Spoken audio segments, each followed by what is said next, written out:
होरपून दुःख आले तरी दुःख आले तरी दुःख आले तरी होरपून आले तरी दुःख आले तरी दुःख आले तरी होरपून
दुःख आले तरी होरपळू नको, सन्मानाने नको हो उल्हासित, निंदे विचलित हो नको.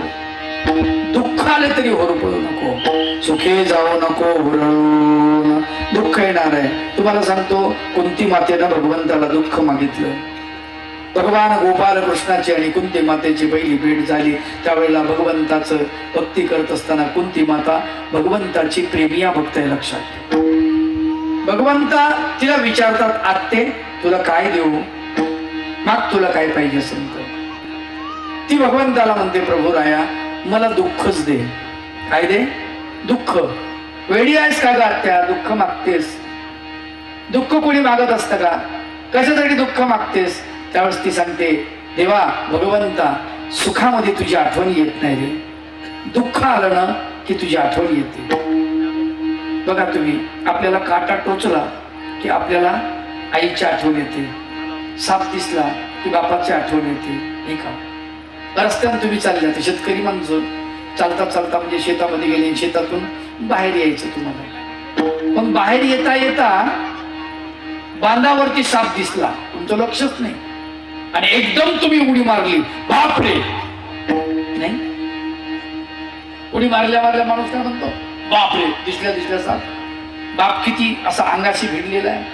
असं कोणी माणूस आहे का? समजा एखाद्या पक्षाचा कार्यकर्ता आहे, मग तो असा म्हणतो का? समजा राष्ट्रवादीचा कार्यकर्ता असेल, बाबासाहेब असं म्हणतो? नाही म्हणत.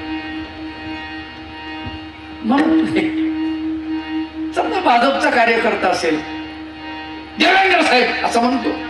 नाही. का? तो मुरला नाहीत का? कोण्या पक्षाशी किती एकनिष्ठ असू द्या, किती निगडीत असू द्या, माणूस तितका मुरलेला नसतो, पण आई बापाशी मुरलेला असतो. काट्या टोचल्या टोचल्या आई ग असं म्हणतो माणूस, बरोबर आहे? आईशी इतका एकरूप झालेला असतो, इतका एकरूप झालेला असतो. तसं जो भक्त आहे, ज्ञानी आहे, भगवंताचा भक्त, तो भगवंताशी एकरूप झालेला असतो. त्याला त्रास झाला की तो देवाचं नाव घेतो, भगवंताचं नाव घेतो. बघा, कुठलाही साधू, याला ठेस लागू द्या, ठेस लागल्या श्री चक्र धरा. बघा तुम्ही, साधू संत बसलेले असतील तर ते पहा, ठसका लागला, पाणी पिता पिता, जेवण करता करता श्री चक्र धरा. दत्तात्रय महाराज देवाची आठवण करतात, दुःखामध्ये देवाची आठवण येते. आलं का लक्षात? म्हणून कुंती माता म्हणते तेव्हा भगवंता मला दुःखच दे, कारण का दुःखामध्ये तुझी आठवण येईल. आणि म्हणून पांडवांना दुःखच दुःख लक्षात ठेवा. ते कोणी मागून घेतलंय? कुंती मातेनं मागून घेतलेलं आहे. आपल्याला असं वाटतं हे काय वा देवाचा न्याय, पांडव जर भक्त आहे तर पांडवांना त्रास नाही व्हायला पाहिजे, आणि कौरव मजेमध्ये आहेत, कौरव काही त्रास नाही. आपलं गणित वेगळं आहे. आलं का लक्षात? आपल्या लक्षात येत नाही जो भगवंताचा भक्त आहे त्याला त्रास होतो, याचं कारण त्या त्रासामध्ये सुद्धा तो भगवंताला विसरला नाही पाहिजे यासाठी त्रास होतो. पहा दैवाची गत कशी न्यारी, पहा दैवाची गत कशी न्यारी, पाठी आसुनिया देव पांडव भिकारी, पाठी आसुनिया देव पांडव भिकारी, पहा दैवाची गत कशी न्यारी, पहा दैवाची गत कशी न्यारी, पाठी आसुनिया देव पांडव भिकारी, पाठी आसुनिया देव पांडव भिकारी,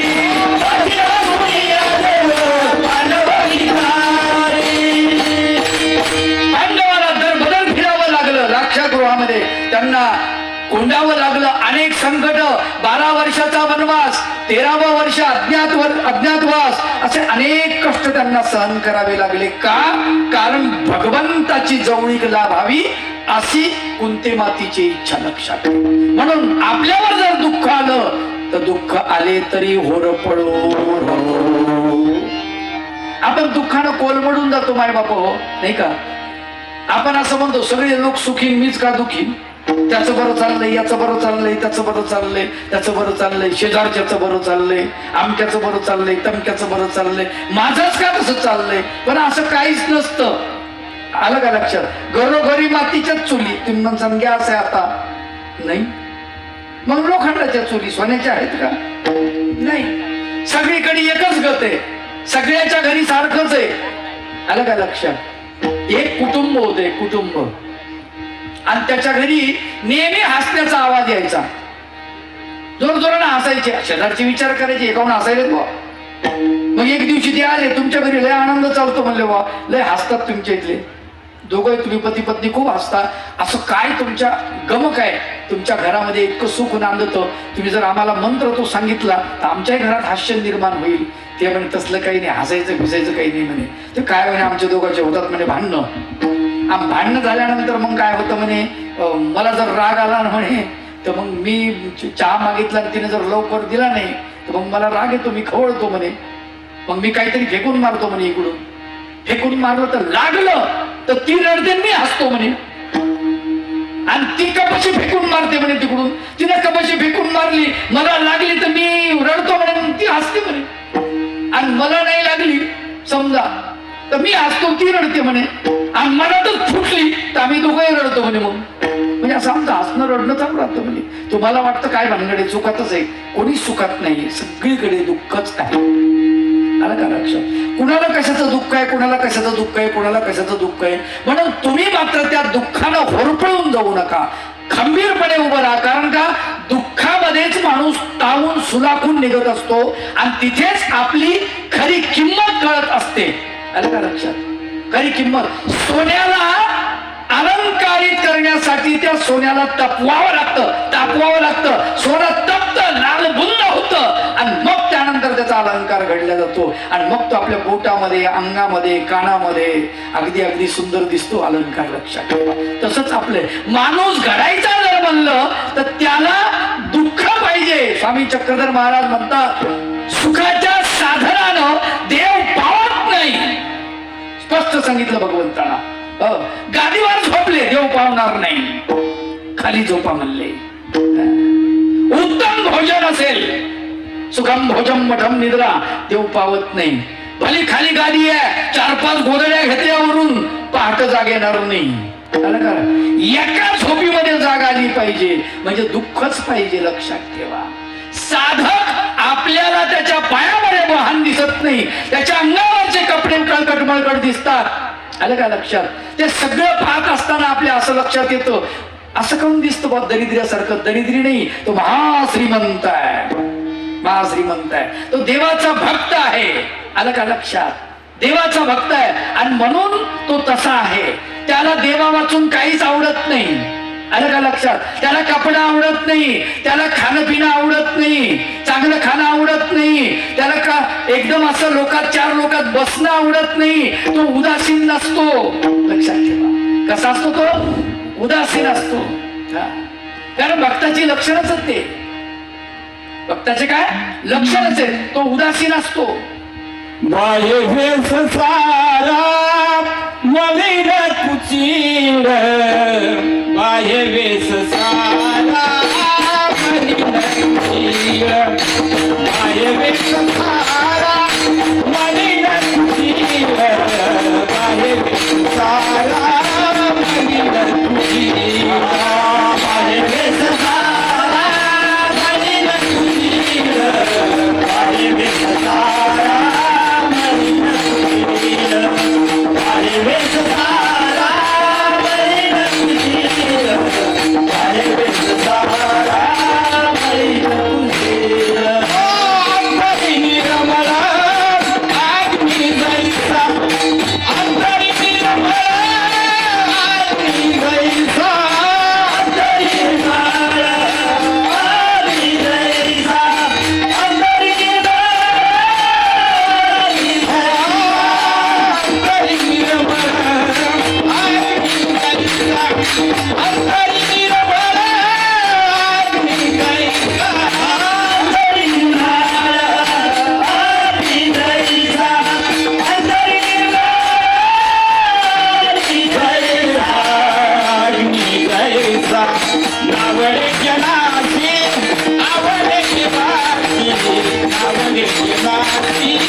जनाला तो आवडत नाही पण देवाला आवडतो. जो जगाला आवडत नाही तो देवाला आवडतो. आपण अशी म्हणून जोची आवड आहे सर्वाला तोची आवडतो देवाला, असं नाही आहे.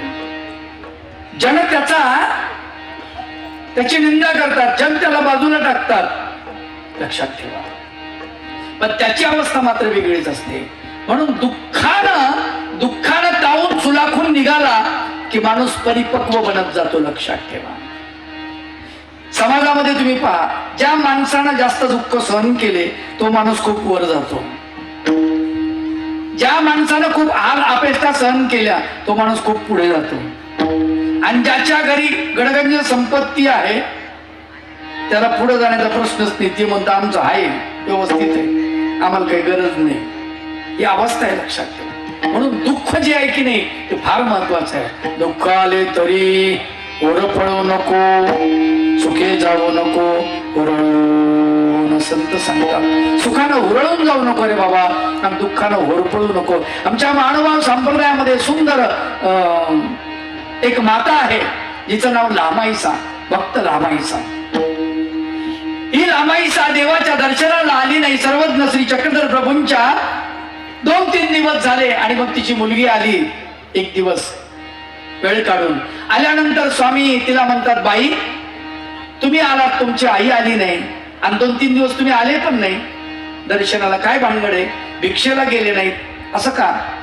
ती म्हणते, देवा भगवंता माझी आई बिमार आहे, तिला ताप आली, रुजा आली, बिमार असल्यामुळे ती नाही येऊ शकली, म्हणून मी भिक्षेला गेली नाही आहे आणि म्हणून मी आली नाही. देव म्हणतात, बाई तुम्ही भिक्षेला जा, आम्ही तुमच्या आईच्या भेटीला जातो. आणि सर्वज्ञ श्री चक्रधर प्रभू तिच्या भेटीला गेले. कोणाच्या? लामाईसाच्या. तिथे गेल्यानंतर तुम्हाला सांगतो ती गडबडीला उठून झोपलेली होती, पटकन उठून बसली. देवा भगवंता तुम्ही आलात. भगवंताचे श्रीचरण पकडायला लागली. देव म्हणतात, बाई अशक्ताला विधी नाही. तुम्ही अशक्त आहात, तुम्हाला विधी नाही, नाही. तुम्ही झोपा, आराम करा. आणि भगवंत तिच्या शेजारी बसले आणि खूप झाले. भगवंत म्हणले, बाई तुम्हाला काय देऊ, मागा तुम्ही. काय मागायला पाहिजे? आपल्यासारखं जर समजा असतो आणि आपल्याला देव प्रसन्न झाला, काय मागितलं असतं? फॉर्च्युनर द्या. वेटिंग मध्ये असेल तर दुसरी द्या, गाडी द्या, बंगला द्या, म्हशी द्या, गाई द्या, शेत द्या, लोकसभेचं तिकीट द्या. काही मागितलं असतं देवाला, आहे की नाही? भगवंत प्रसन्न झाले असते. काही नको ते म्हणजे जे गरजेचं नाही आत्म्याच्या, ते सगळं मागितलं असतं भगवंताला. काय मागावं त्या माऊलीने? देव म्हणतात, बाई मागा. त्यावेळेला ती म्हणते, जीजी जन्मोजन्मी ऐशीची आसक्ती द्यावी, अशीच बिमारी मला द्या. का बिमारी मागते? देव म्हणतात, वेळीच का ग बिमारी मागायला लागली? बिमारी कुठं मागण्याची वस्तू आहे का? ती भगवंताला म्हणते, देवा बिमारी किती चांगली आहे, तुम्हाला काय सांगू. तुम्ही माझ्याकडे असे आला नसता, माझ्याकडे तुम्हाला खेचून आणलं, ते बिमारीनं खेचून आणलं. बिमारीमुळे तुम्ही आला, तेवढी चांगली बिमारी आहे. पण जन्मोजन्मी जर मला बिमारी झाली, मी जर बिमार पडली, तर प्रत्येक जन्मात तुम्ही माझ्याकडे असाल. तुम्ही माझ्याकडे आले पाहिजे, यासाठी मला बिमारी पाहिजे. आपल्याला मागता येतं का? नाही, आपल्याला मागता येत नाही, लक्षात ठेवा. संत असं सांगतात की बाबा रे, दुःख तुझ्यावर आलं तर तू होरपळू नकोस, सुखे जाऊ नको रडून. आणि आपल्याला सुख जर आलं तर सुखानं मग आपण इतके ओरडून जातो की आपल्याला कशाचंच भान राहत नाही. बघा तुम्ही खूप आनंदात आहात, तुम्ही कधी तुम्हाला देवाचं नाव आठवत नाही. खूप काम, एखादा माणूस आहे आणि त्याला काम कमी पडले, व्यापार कमी पडला, व्यापारामध्ये थोडा तोटा आला, मग तो देवाच्या खेटी करतो. मग पंचाळेश्वरला खेटी, मग तुम्हाला सांगतो नांदूर मधमेश्वरला खेटी, मग इथं पंचवटीला खेटी, आहे की नाही? देवाच्या खेटी करतो. महिन्याला 15 दिवसाला, बुधवारला, शुक्रवारला देवाचं नामस्मरण करतो, सेवा करतो. घरी आल्यावर दत्तात्रय प्रभूच्या विशेषाची का सगळी घडी बरोबर बसली पाहिजे. एकदा घडी बसली की मग त्याला विचारा, सेवा चालू आहे का बंद आहे? ते म्हणते, आता वेळच नाही मिळत. वारे पठ्ठ्या, काम झालं की आता वेळ नाही मिळत. आणि ज्या वेळेस मला अडचणीत आला त्यावेळेस देव देव नाही. म्हणजे आपली गंमत अशी आहे, मला आली ताप तर देव माझे माय बाप नाही, आणि माझी गेली ताप तर मी देवाचा बाप. अशी आपलं धोरण आहे, लक्षात ठेवा. माय बाप असं नाही चालत ना ते. आणि देवाची प्रार्थना आपण कशासाठी करतो? काहीतरी भेटलं पाहिजे, काहीतरी मागायचंय देवाला. मागण्याच्या व्यतिरिक्त देवाची प्रार्थना कोणी करत नाही, देवाची भक्ती कोणी करत नाही. अरे देवा धर्माला खोटा पैसा, गोटी सुपारी खिडकी. देवा धर्माला खोटा पैसा, गोटी सुपारी खिडकी. देवा धर्माला खोटा पैसा, गोटी सुपारी खिडकी. देवा धर्माला खोटा पैसा, गोटी सुपारी खिडकी. देवा धर्माला खोटा पैसा, गोटी सुपारी खिडकी. देवा धर्माला खोटा पैसा, गोटी सुपारी खिडकी.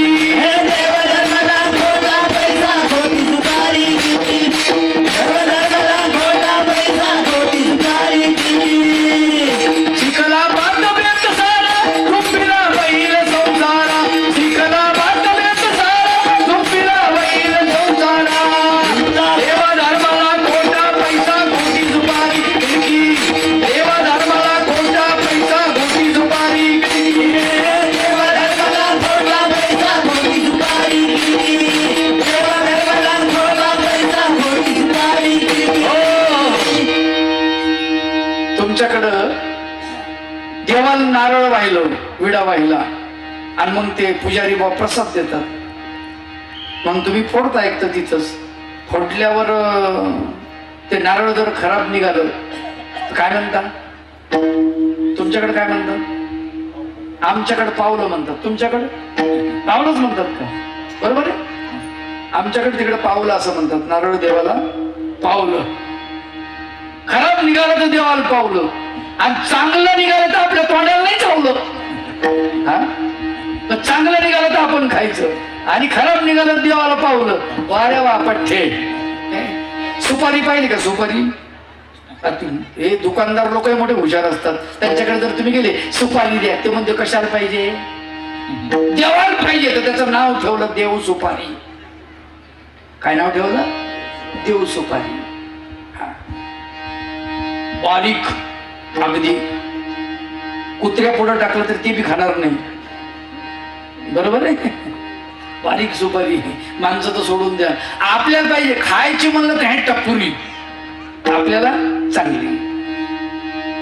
मग असं आपलं धोरण आहे, लक्षात ठेवा. गोपाला गोपाला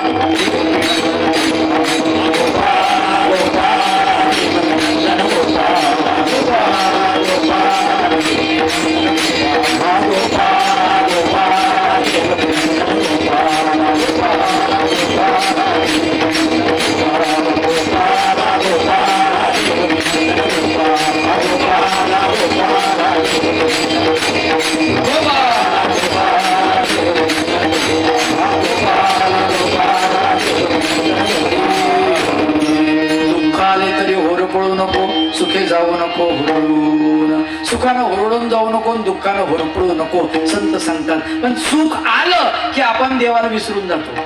आलं का लक्षात? सुख आलं की आपल्याला देव आठवत नाही, आई वडील आठवत नाही, आपल्याला कोणी आठवत नाही, मित्र आठवत नाही, परिवार आठवत नाही, चांगल्या गोष्टी आठवत नाही, देवधर्म आठवत नाही, नामस्मरण आठवत नाही, पारायण आठवत नाही, काही आठवत नाही. मग आपण मजेत चालते. आणि ज्या दिवशी अडचण आली मग आठवण येते देवाची, भगवंताची, संताची, गुरुची. मग काय बरोबरच नाही चाललं, आता तब्येतच बरी राहत नाही. काहून? आता नाही. संत कबीरदासांना फार सुंदर वर्णन केलं. ते म्हणतात, दुख में सिमरन सब करे, दुख में सिमरन सब करे, सुख में करे ना कोई, दुख में सिमरन सब करे, सुख में करे ना कोई, सुख में सिमरन सब करे, सुख में करे ना कोई,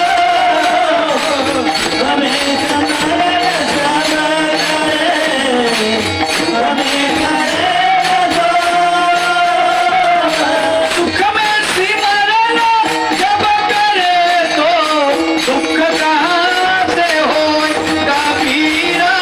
सुख में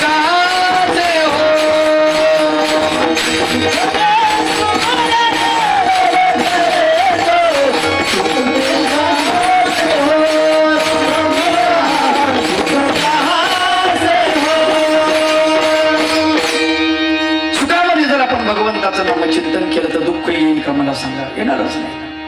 पण आपण दुःख आलं की आपण होरपळून जातो, आणि सुख आलं की हुरळून जातो. अशी आपली अवस्था आहे. म्हणून जेवढं आपल्याला सुख जवळ आलं, सुखानं माणसं वाया चाललेली आहेत. सुख जितकं आलं तितकं देव देव दूर जातो. लक्षात ठेवा, जेवढं सुख साधनाचा वापर आपण केला तितके आपण भगवंतापासून दूर चाललो. आता लक्षात घ्या, सकाळी पहाटे 4 वाजता तुम्हाला श्री दत्त प्रभूंचा अवतार दिन साजरा करायचा आहे, म्हणून तुम्ही इथं बसलात. घर सोडलं, लक्षात ठेवा, थोडासा त्याग झाला, घराचा त्याग केला, तुम्ही इथे आलात. थंडीमध्ये बसलात, आलं लक्षात? जरी पडले तरी इथल्या इथं झोप. थंडीमध्ये का? सकाळीच अवतार दिन साजरा करायचा आहे म्हणून इथंच थांबणार. तर हे दुःख तुम्हाला सहन करावं लागणार. तेव्हा सकाळी जागील, सकाळी अवसर तुम्हाला पाहायला मिळेल, अनुभवायला मिळेल, त्याचा आनंद तुम्हाला उपभोगायला मिळेल, अथवा मिळणार नाही. आलं का लक्षात? आणि म्हणून दुःखाची मागणी कुंती माता करते, दुःखाची मागणी लामाईसा करते. संत दुःखाची मागणी करतात, आपण मात्र सुखाची मागणी करतो. नाही का? सुखाची मागणी करतो की नाही? मला सांगा, आपण घर बांधलं, प्रश्नाची उत्तर पटपट द्या, कीर्तन लवकर संपवतो. आपण घर बांधतो कशासाठी? दुःखासाठी का? नाही, सुखासाठी. आपण घरामध्ये पलंग आणला, पलंग कॉट म्हणा, पलंग नाही तर कॉट म्हणा, दिवाण म्हणा, कशासाठी? सुखासाठी. सुखात झोप लागली पाहिजे नाही का? टीव्ही आणली कशासाठी? LED कशासाठी? मोबाईल कशासाठी? कार कशासाठी? सगळं जेवण, चांगले चांगले पदार्थ कशासाठी? नाही. कुकर आणला कशासाठी?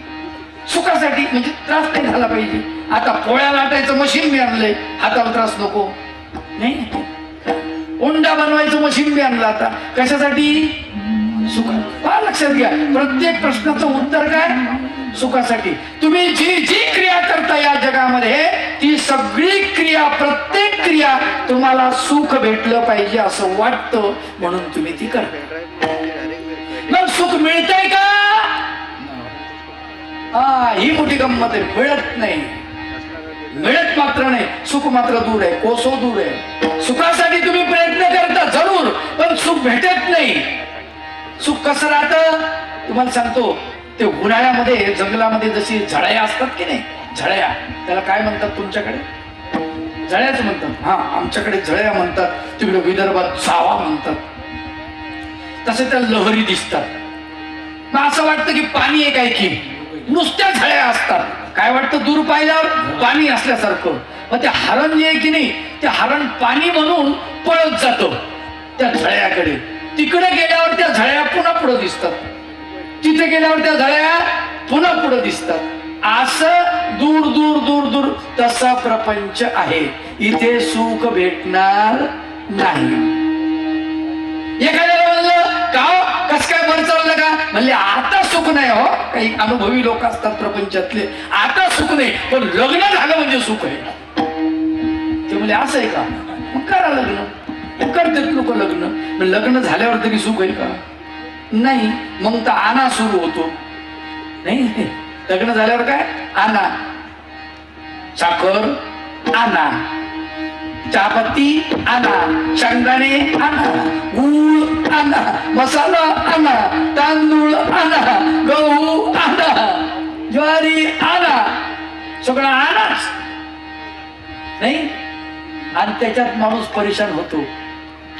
परेशान इतका होतो, इतका होतो. एक जण आला माझ्याकडे, बाबा आमच्या लोकांचं काही खरं नाही प्रपंचाचं म्हणे, कटकटून गेलो, वैतागून गेलो. मी खिशातली कातर काढली, म्हणलं बस लगेच दीक्षा देतो. नको बाबा म्हणे, घाबरलं. अरे मग तू वैतागला ना, वैतागून का होत नाही, घेणं दीक्षा, काय अडचण आहे. सोडू वाटत नाही माणसाला, आलं का लक्षात? दुःखच आहे ते, पण सोडू वाटत नाही. सवय झाली दुःखाची, सवय. आणि ज्या माणसाला सवय झाली ना, त्याला ते बरं वाटतं. काय? त्याला ते बरं वाटतं. भगवंतांनी फार सुंदर दृष्टांत सांगितला. एक दुबळं कुटुंब असतं, म्हणजे पती पत्नी, आणि पत्नी हिचं घर चांगलं असतं माहेर, पण पती गरीब असतो. मग ती पत्नी म्हणते, अहो माझ्या माहेरी चला, स्वतंत्र झोपडं बांधू आपलं, वाटलं असतं. तिथे माझ्या घरी दूध दुभतंय, मुलाला दूध दुभत होईल म्हणले, लेकरं बाळ दूध पितील, चांगलं तब्येती चांगल्या होतील. तो म्हणतो नाही नाही नाही नाही, तिथं नाही जायचं, इथंच राहू. का? तर आपला स्वतःचा अभिमान, तिथं कशाला जायचं म्हणे दुसऱ्याच्या घरी, आपलं घर आहे. आणि जेवण काय? तर शिळी सकाळची भाकर संध्याकाळी खातो. आलं का लक्ष? जेवण झाल्यानंतर सुकलेलं पान, सडकी सुपारी तोंडात टाकतो, वा वा वा. आणि शेवडू लेकरू छातीवर घेऊन उघड्या चंद्राच्या प्रकाशात म्हणतो, जय इंद्रा, माझ्या इतकं सुख तुला नाही. घ्या आता. अवघडच आहे की नाही? ही अवस्था आहे माणसाची. तसं प्रपंचामध्ये इतकं दुःख असून सुद्धा माणूस परमार्थाकडे मात्र वळत नाही. शोकांती काय? तुझी कृपावंता, तुझी कृपावंता.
मी जोपर्यंत अनाथ होत नाही तोपर्यंत तो नाथ होत नाही. लक्षात ठेवा. आपल्याला अनाथ व्हावं लागेल. सर्वज्ञ श्री चक्रधर प्रभू सांगतात की जीव जात जोपर्यंत अनाथ होत नाही तोपर्यंत तो अनाथाचा नाथ आहे.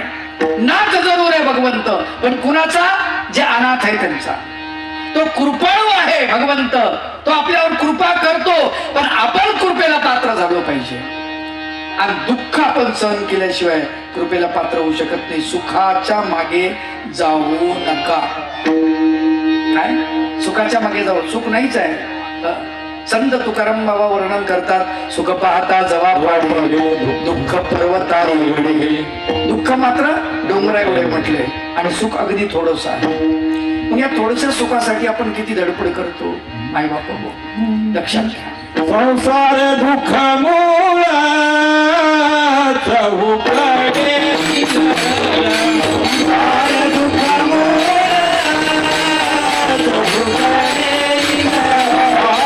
शांती नाही शांती नाही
विश्रांती नाही कोठे रात्रंदिन तळमळ. रात्रंदिवस तळमळ म्हटले, विश्रांती कुठेच नाही. हे दुःख मूळ आहे संसार. दुःख दुःख, इथे दुःख दुःख, सुख भेटणार नाहीये. लक्षात ठेवा. जगात सुख कुठे? सुख जर तुम्हाला पाहिजे असेल इथेच पाहिजे असेल. अर्जुन म्हणतो हो भगवंता इथेच पाहिजे. तुम्ही म्हणता इथे दुःखच दुःख आहे. दुःखालयम अशाश्वतम. जर इथे दुःखच दुःख आहे तर मला सुख इथे भेटणार नाही, ते इथे उपयोगातच काय नाही. आपल्याला असं वाटतं ना, जर दुःखच आहे तर मग काय उपयोग आहे, नाही का? प्रपंचाचा उपयोगच काय मग? अरे हो बाबा, इथे दुःख आहे, गोष्ट बरोबर आहे, परंतु नरदेह जो आहे ना, या नरदेहाच्या माध्यमातून भगवंताची प्राप्ती होऊ शकते. इतका सुंदर नरदेह आहे. आणि मग सुंदर नरदेहाचा विचार जर केला आपण, सुंदर असा नरदेह भगवंतानं आपल्याला दिला, तर इथे सुखही आहे दुःखही आहे. लक्षात ठेवा. पण सुखाने ओरळून जायचं नाही आणि दुःखानं होरपळून जायचं नाही. सुंदर नरदेह किती चांगला आहे, त्या नरदेहाचा विचार करा. सर्वज्ञ गोपाल कृष्ण भगवंत फार सुंदर सांगतात. दोन गोष्टी लक्षात ठेवा. गीता सगळी नाही समजली तर दोन गोष्टी जर तुम्हाला समजल्या तर सगळी गीता समजल्यासारखं होईल. भगवंत या शरीराकडे पाहिल्यानंतर दोन स्तरावरती समजून सांगतात, तुम्ही म्हणजे शरीर नाही, आत्मा जो आहे तो भिन्न आहे म्हणतात, आणि या आत्मा ज्याच्यामध्ये आहे त्याला शरीर असं म्हणतात. म्हणजे शरीर आणि आत्मा दोन्ही भिन्न आहेत भगवंत सांगतात. आलं का लक्ष? आणि दुःख तर आहेच म्हटलं इथं, तर प्रश्नच नाही. पण शरीर वेगळा, आत्मा वेगळा.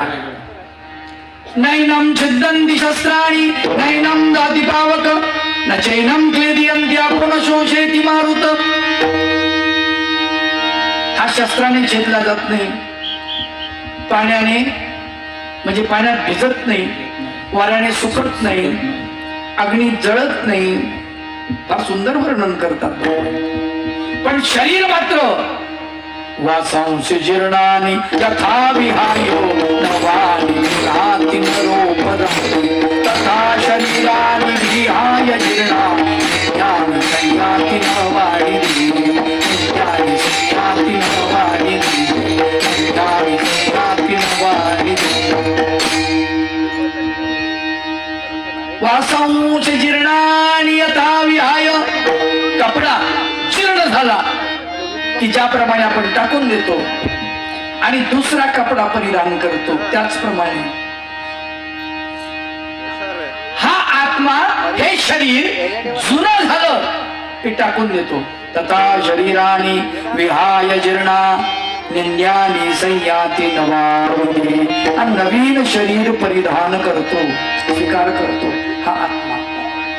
तुम्ही म्हणसाल बाबा हे आम्हाला कळत नाही हो, सोपं सांगा. अजून सोपं सांगू. दोन गोष्टी आहेत बघा, लक्ष द्या माझ्याकडे. दोन गोष्टी आहेत. एक म्हणजे शरीर, काय? एक म्हणजे शरीर आणि दुसरा म्हणजे आत्मा. आता पहिलं शरीर सांगतो. शरीर कसं आहे? भिजत. काय शरीर कसं आहे? भिजत, तुटत, फुटत, मिटत, जळत, सुकत. कळलं? शरीर शरीर कसं आहे? सडत, तुटत, मिटत, फुटत, जळत, सुकत.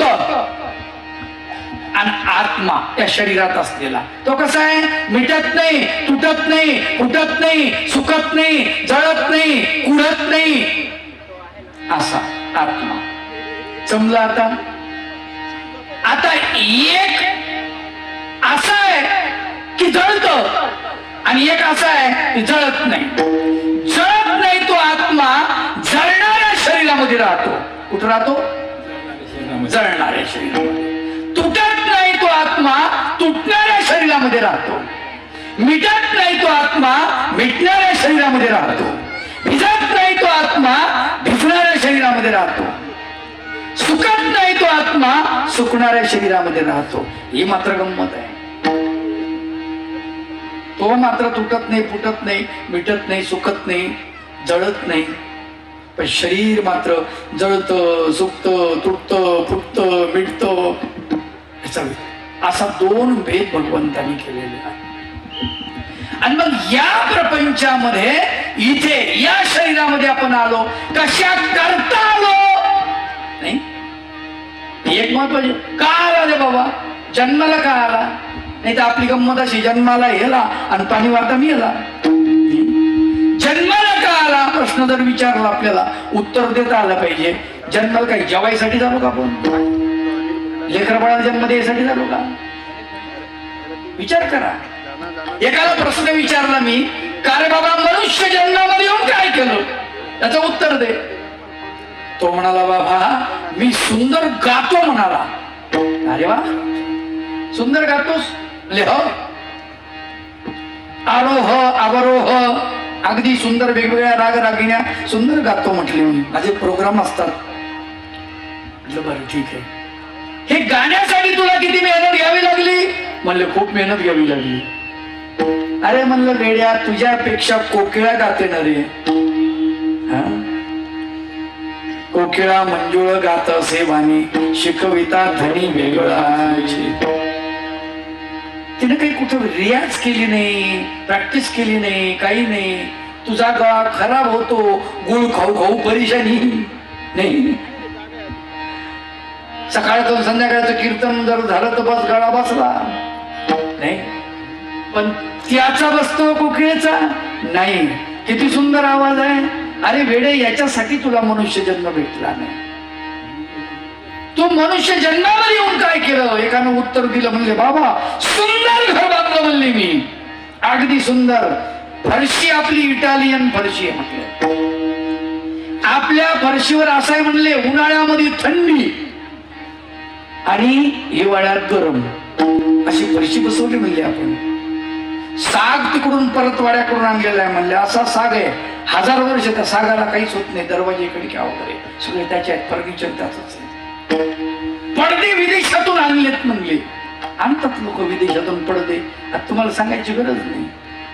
वेगवेगळ्या देशातून पडदे आणले जातात. विदेशातले पडदे. फरशी अशी आहे म्हटलं की त्याच्यात आपण पाहिलं की आपला चेहरा दिसतो. भल्या माणसा,